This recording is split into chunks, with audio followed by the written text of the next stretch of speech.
dihimbau agar memperhatikan proses bongkar muat kendaraan, pastikan petugas kembali di kendaraan itu, memastikan posisi BMW sebelum dan untuk pada posisi yang benar.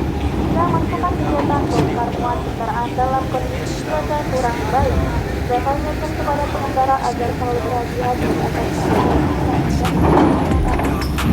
selamat pagi, mohon perhatian kepada guru pengguna jasa perjuangan yang berada di jurusan Malaysia.